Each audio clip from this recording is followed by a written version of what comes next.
des véhicules trouvés dans des endroits étranges, jusqu'à des trésors cachés dans les choses les plus insolites. Aujourd'hui, nous allons examiner 15 des choses les plus étranges trouvées dans des endroits inattendus. Numéro 15. Les portes de l'enfer. Nous commençons notre liste avec un endroit qui semble tout droit sorti d'un conte de fées. Situé dans le vaste et sec désert de Kirakum au Turkménistan se trouve un immense cratère enflammé qui crache du feu en fusion. Non. Ce n'est pas un volcan, mais en fait un trou de gaz naturel qui brûle depuis des décennies. Cet endroit infernal ne ressemble à rien d'autre au mieux et a gagné le surnom de « porte de l'enfer ». Il y a beaucoup d'histoires sur la façon dont cet endroit s'est formé, car il n'a pas toujours été là. Une histoire raconte qu'en 1971, des géologues soviétiques creusaient dans le désert à la recherche de réserves de pétrole. Au lieu de cela, ils ont fini par heurter une poche de gaz. Et ils ont créé un grand trou de 60 par 35 mètres, qui a immédiatement commencé à disperser du méthane dans l'atmosphère. Les scientifiques ont décidé de mettre le feu avec l'espoir qu'il se consume tout seul en quelques jours. Mais au lieu de ça, ils ont fini par créer un furieux trou infernal qui ne montre aucun signe de s'éteindre. Mais toute information concernant l'exploration pétrolière et gazière par les soviétiques est considérée comme très médiatisée. Secret. Donc, il n'y a aucun moyen de savoir ce qui s'est réellement passé. Certaines théories plus farfelues vont même jusqu'à croire qu'il s'agit en réalité d'une porte vers l'enfer, tandis que d'autres pensent que c'est le résultat d'un type d'essai avec des armes chimiques. Pourtant, la vérité sur sa création reste un mystère. Tout ce que nous savons, c'est qu'il est apparu dans les années 1970 et qu'il brûle sans interruption depuis. On réalise toujours des expéditions et des explorations dans l'espoir de trouver quelque chose de remarquable, surtout dans des endroits reculés. Numéro 14. Des bateaux dans le désert. Les portes de l'enfer dans le désert ne sont pas la seule chose inhabituelle que l'on trouve dans les déserts. Située dans la partie orientale de l'Ouzbékistan, se trouve une ville abandonnée et déserte appelée Moynak, célèbre pour être un cimetière de navires. Ce qui était autrefois une ville portuaire prospère, pleine de vie et d'activité, est maintenant une ville morte, abandonnée et oubliée par le monde. Même dans les années 1960, plus de 40 000 personnes vivaient dans la ville.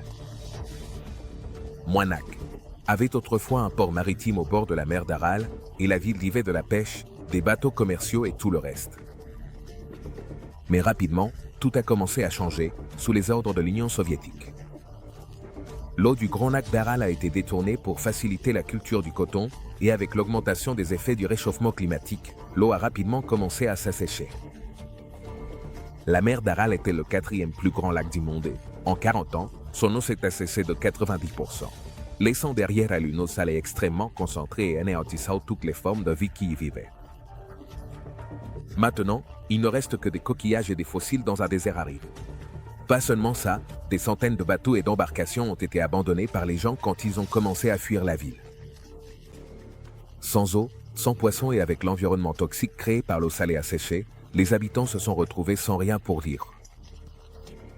Le cimetière de vieux navires rouillés, abandonné dans ce qui est aujourd'hui un désert, mais qui était autrefois le 4e plus grand lac du monde, est une preuve évidente des conséquences du réchauffement climatique. Très bientôt, il y aura d'autres endroits dans le monde avec des résultats similaires. Numéro 13. Cimetière souterrain de voitures. Les bateaux abandonnés ne sont pas les seules choses qui rouillent dans des endroits inattendus. Il existe un autre cimetière de métal, qui est comme un monde irréel en soi. Situé au pays de Galles, il s'agit d'une ligne désaffectée qui a été inondée et abrite aujourd'hui des centaines de voitures. Des téléviseurs et des réfrigérateurs jetés ici, ce qui en fait l'un des endroits les plus insolites. Comme la ville autrefois animée de Moynak, cette mine était autrefois densément peuplée. Cependant, l'eau a commencé à s'infiltrer à l'intérieur de la grotte souterraine, rendant impossible la poursuite des opérations minières. Elle a rapidement été abandonnée, à moitié submergée dans l'eau, mais après quelques années, par décision des municipalités, la grotte souterraine a été utilisée comme décharge. Une seule ouverture au sommet de la grotte était le seul moyen pour la lumière du soleil d'entrer et d'illuminer la grotte d'eau. Clos. À l'intérieur de cette ouverture, on laissait tomber des voitures et d'autres choses. créant avec le temps un tas montagneux de vieux véhicules et d'appareils électroménagers rouillés. Quiconque visite la grotte souterraine se retrouvera dans un monde irréel, une grotte mystique avec un cimetière de voitures qui reflète la montagne métallique dans l'eau claire en dessous, illuminée par les rayons de soleil qui tombent de la seule ouverture en haut. Numéro 12. Rivière sous terre. La rivière sous-marine suivante est un autre phénomène sous-marin étrange. Cette fois, il ne s'agit pas d'un cimetière de voitures jeté par les humains, mais de quelque chose formé de manière complètement naturelle. Situé sur le Cenote Angelita au Mexique, des plongeurs ont découvert une rivière sous-marine. Maintenant, vous vous demandez peut-être, attendez une seconde, comment peut-il y avoir une rivière sous l'eau? Eh bien, imaginez de l'eau à densité décisive et de l'eau plus lourde, formant une couche séparée qui s'écoule sous l'eau moins dense. C'est exactement ainsi que se forme cette fascinante rivière sous-marine, grâce à la présence de sulfure d'hydrogène rendant l'eau plus dense. La rivière du Cenote Angelita atteint jusqu'à 100 mètres de profondeur, et pour accéder à la rivière sous-marine, il faut plonger à travers une grotte située 55 mètres plus bas. Mais une fois que l'on arrive à la rivière sous-marine, c'est un véritable spectacle pour les yeux, grâce aux branches et au feuillage qui tombent d'en haut. La rivière sous-marine forme des rives et des rivages colorés, tandis que sous l'eau, qui aurait pensé que l'eau pouvait se comporter si étrangement? C'est presque comme la façon dont les nuages interagissent dans l'air, essentiellement fait de composants similaires, mais ayant des formes et des densités différentes. Ce fleuve sous-marin est définitivement quelque chose que l'on ne s'attend pas à trouver dans de nombreux endroits du monde. Numéro 11. Train sous-marin. Que pensez-vous qu'on a trouvé sous l'eau? Eh bien, pour commencer, il ne s'agit pas seulement de voitures et de rivières, mais dans certains cas, aussi de trains, et plus d'une fois, de manière surprenante. Où vont les trains morts? Certains finissent apparemment sous l'eau, même si l'on ne sait pas toujours clairement comment ils ont atterri là. Par exemple, les restes de 2 trains de l'époque de la guerre civile ont été retrouvés au large des côtes du New Jersey. Les locomotives étaient immergées à 90 mètres sous l'eau et datées des années 1850, mais, à part ça, aucune autre information n'a été trouvée à leur sujet.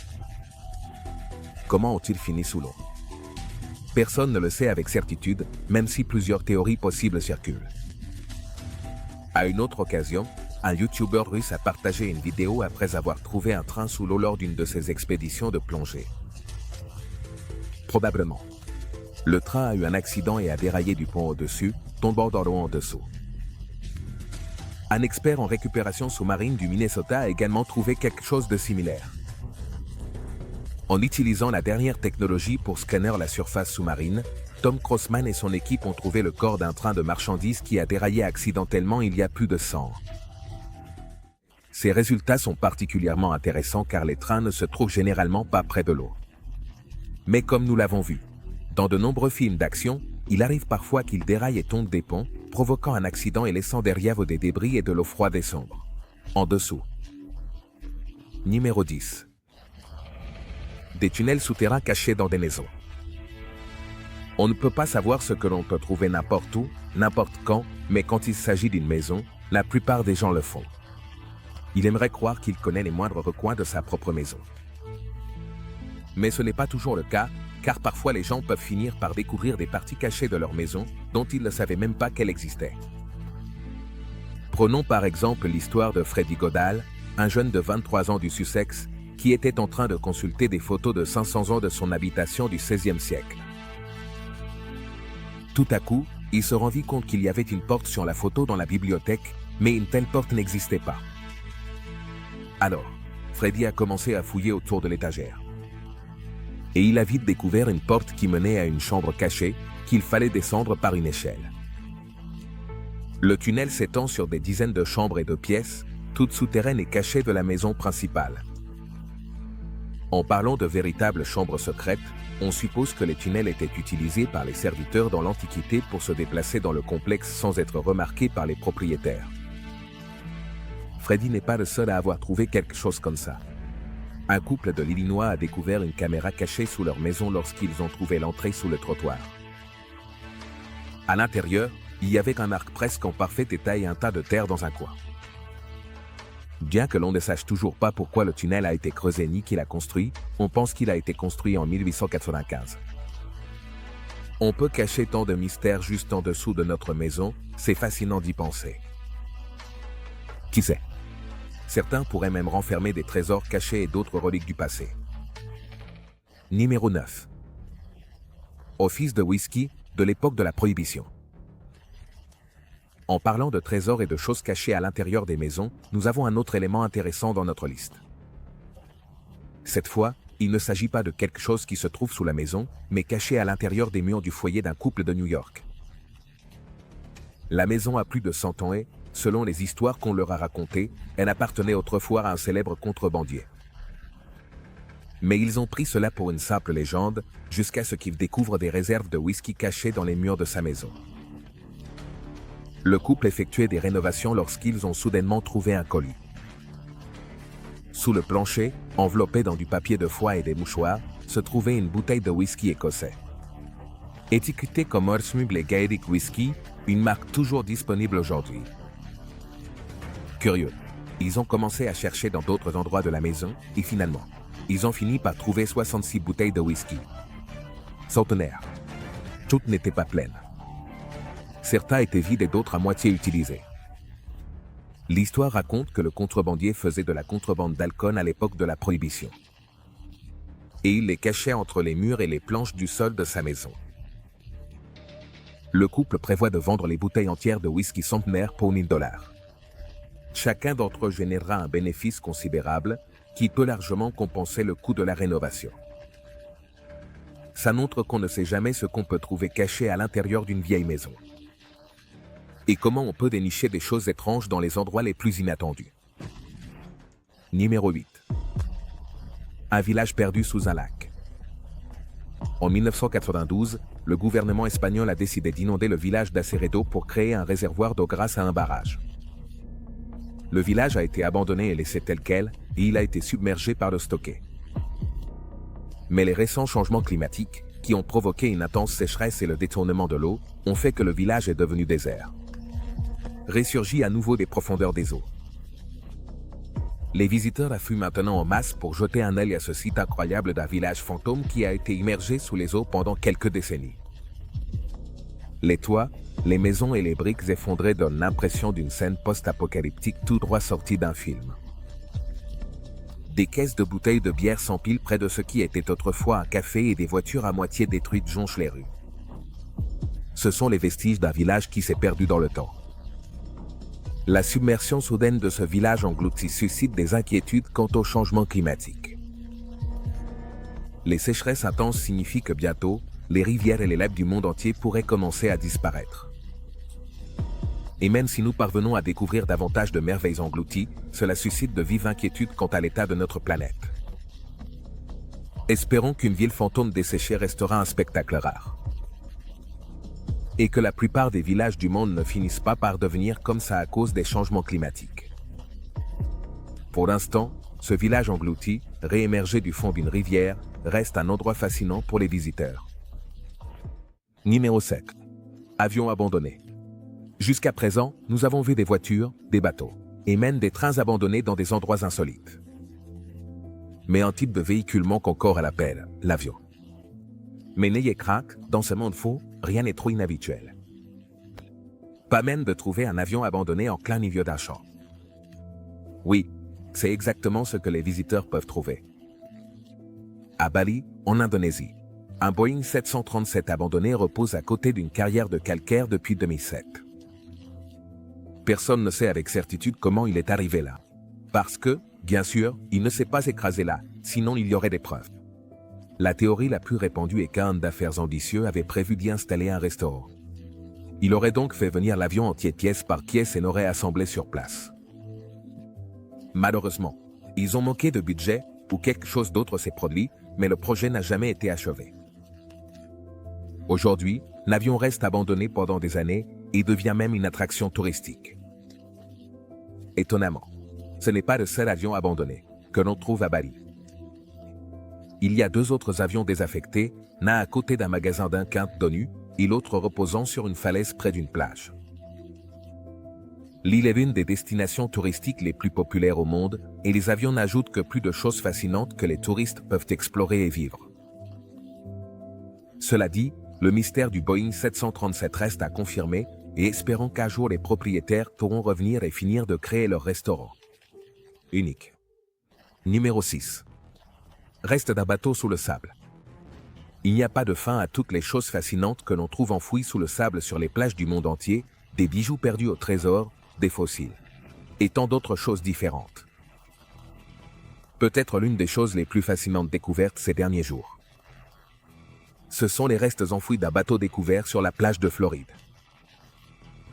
Les restes ont été découverts grâce aux effets de l'ouragan Nicole, qui a provoqué le déplacement d'une énorme quantité de sable de la surface de la plage, révélant la mystérieuse structure de 6 mètres de long.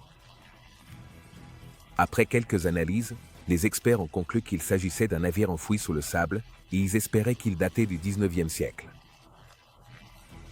Les vestiges visibles font peut-être partie de l'arrière ou du côté du navire, et l'ensemble du navire est estimé à environ 100 pieds de long.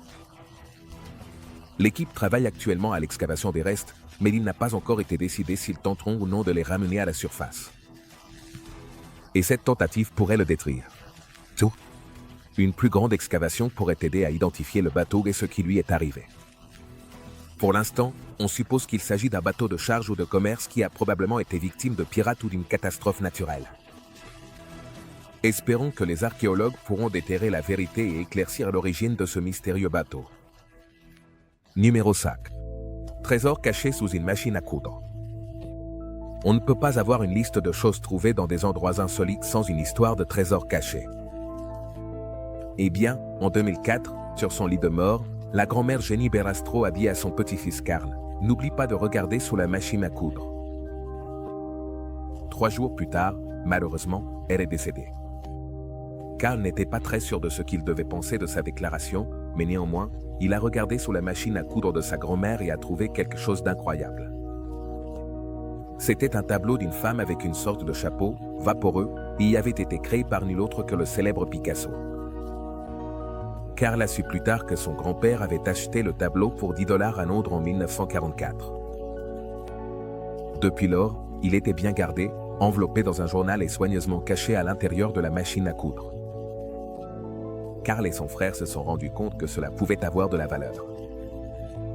Ils ont fait analyser le tableau par un expert qui a trouvé des preuves, à partir des empreintes digitales et de la peinture utilisée, qu'il s'agissait en fait d'une recréation de sa célèbre œuvre, La femme au manteau, réalisée par le peintre lui-même, des décennies après avoir créé l'original. Cependant, c'était toujours une œuvre extrêmement rare et exotique. Un évaluateur d'art de Floride a affirmé que, étant donné qu'il s'agissait d'une pièce originale de Picasso, elle pourrait valoir environ 13 millions de dollars. Numéro 4. Boîte suspecte des couturières. On ne trouve pas toujours des trésors dans des objets fascinants, situés dans des endroits insolites. Parfois, on finit par trouver exactement le contraire. Nous ne savons pas quel est le contraire d'un trésor. Mais une boîte mystérieuse qui pourrait faire partie d'une scène de crime pourrait être une comparaison proche. C'est ce que José Flor, créateur de contenu de 23 ans, a trouvé en explorant des égouts au Mexique. José est connu pour explorer des endroits insolites comme des bâtiments abandonnés et compte plus de 6 millions d'abonnés sur TikTok. Récemment, il a posté une vidéo qui a obtenu presque 10 millions de vues, dans laquelle il ouvre une boîte métallique qu'il a trouvée en explorant les égouts. Avec précaution, il a mis un gant et a utilisé un marteau pour ouvrir la boîte, et il a été horrifié par son contenu. La boîte contenait des cordes, une petite pelle, une robe d'enfant, des photos d'enfants et une affiche avec le numéro de téléphone de la police. Le contenu semblait extrêmement suspect, et s'en mêler pourrait amener José à toucher aux preuves d'un crime, comme l'ont suggéré ses spectateurs. Il l'a amené à la police. Là-bas, il a appris qu'il y avait récemment beaucoup de disparitions d'enfants, et cela pourrait être une preuve cruciale liée au crime. Ils enquêtent encore sur l'affaire et cherchent d'éventuels suspects. Que ce soit des restes laissés par un tueur ou par un kidnappeur. Des choses comme ça sont, sans aucun doute, ce qu'on aimerait croiser en explorant le monde. Numéro 3. Des sphères violettes mystérieuses. Ensuite, quelque chose d'extraordinaire. En 2013, un couple local se promenait un dimanche dans le désert de Tucson lorsqu'ils ont soudainement repéré un tas de milliers d'orbes lumineuses gisant dans le sable du désert. Cela a laissé les habitants perplexes car ils n'avaient jamais rien vu de tel auparavant. Certaines sphères étaient aqueuses, d'autres translucides, mais tout était de couleur violacée. Ils étaient mous et gélatineux et suintaient un liquide étrange lorsqu'ils étaient écrasés. Les zoologistes et les botanistes ont déclaré n'avoir jamais rien vu de tel. Que pouvaient-ils être et comment étaient-ils apparus au milieu de nulle part? Certains ont commencé à spéculer qu'il pourrait s'agir de matière d'un autre monde laissée par des extraterrestres. D'autres ont théorisé que peut-être ça pourrait être une sorte de gélatine, de moisissure ou de champignon. Mais jusqu'à présent, personne n'est vraiment sûr de ce que c'était en réalité. Des journalistes et d'autres passionnés sont allés le voir de leurs propres yeux et il était toujours là. En quelques jours, ils se sont asséchés et ont disparu, laissant derrière eux peu de choses à échantillonner et à étudier correctement. C'est fascinant de penser à combien de choses mystérieuses existent encore là-dehors. Et comment peut-on les retrouver dans les endroits les plus improbables? Pourrait-il vraiment s'agir de quelque chose d'extraterrestre? Ou cela pourrait-il mener à la découverte de quelque chose de complètement nouveau? Espérons que les scientifiques seront capables de le découvrir et de le faire savoir au monde. Mais jusqu'à présent, il n'y a toujours pas de réponse solide. Numéro 2. Des Cadillacs, à l'envers. Nous sommes presque à la fin de notre liste. Et cette fois, nous avons une œuvre d'art fascinante qui peut être vue sur la célèbre route 66. Connue sous le nom de El Rancho Cadillac. Située au Texas, c'est une installation de 10 Cadillacs à moitié enterrés, avec le nez en avant dans la terre. On racontait qu'un millionnaire du Texas avait l'habitude d'enterrer sa vieille Cadillac chaque fois qu'il en achetait une nouvelle. Mais la vérité, c'est que, même si c'était effectivement l'œuvre d'un millionnaire, Sean Marsh l'a transformée en une œuvre d'art. Pour rendre hommage à l'âge d'or des véhicules à moteur, il a engagé 3 artistes de San Francisco. Connus sous le nom de la ferme des fourmis, ils ont acheté ces vieux Cadillacs dans des cases pour $200 chacun. Ensuite, ils ont creusé des trous, ont introduit le nez des voitures dedans et les ont enterrés. Depuis son achèvement en 1974, c'est devenu une attraction touristique pour beaucoup, avec tout le monde qui fait des graffitis dessus ou qui écrit simplement son nom. Chaque année, la couleur et le design des Cadillacs. Elle change complètement grâce au travail des visiteurs, devenant une œuvre d'art toujours en évolution. Malheureusement, certaines choses, comme les lunettes, les radios et les pneus, ont été volées. Mais les 10 Cadillacs restent aujourd'hui une œuvre d'art incroyable qui évolue grâce à la contribution de chacun. Numéro 1. Refuge nucléaire insolite. Nous terminons notre liste avec l'une des choses les plus insolites jamais créées par l'être humain, mais en même temps fonctionnelle de la manière la plus invraisemblable. Un couple de personnes âgées de Toronto, Canada, a passé 40 ans à construire un abri souterrain contre la pluie nucléaire avec 42 bus scolaires. Oui, le couple, Anne et Madame Ditch, qui ont maintenant 83 et 90 ans, ont commencé à le construire en 1980. Baptisé comme l'Arche 2, en référence biblique à l'Arche de Noé, cet abri souterrain est sans aucun doute une création impressionnante. Ils ont vidé 42 bus scolaires et les ont disposés sur 3000 mètres d'espace, avec une capacité d'accueil de 500 personnes. Ils ont aménagé l'espace pour qu'il fonctionne comme un poste de travail après une catastrophe. Il y a des zones pour des crèches et des médecins, des installations de plomberie, une cuisine, et même une buanderie. Il s'agit du plus grand refuge antinucléaire privé dont on ait connaissance construit en Amérique du Nord. Au fil des ans, le couple et les équipes de bénévoles ont approvisionné le refuge en nourriture et en autres fournitures d'urgence. Ils admettent que leur excès de précaution les a même amenés à gaspiller beaucoup de nourriture. Mais, à en juger par leur dévouement, on dirait qu'ils se sont toujours préoccupés des armes nucléaires et qu'ils ont fait tout leur possible pour rester en sécurité. J'espère que vous avez apprécié la vidéo, et si c'est le cas, n'hésitez pas à laisser un like et un commentaire. N'oubliez pas de vous abonner, et à la prochaine.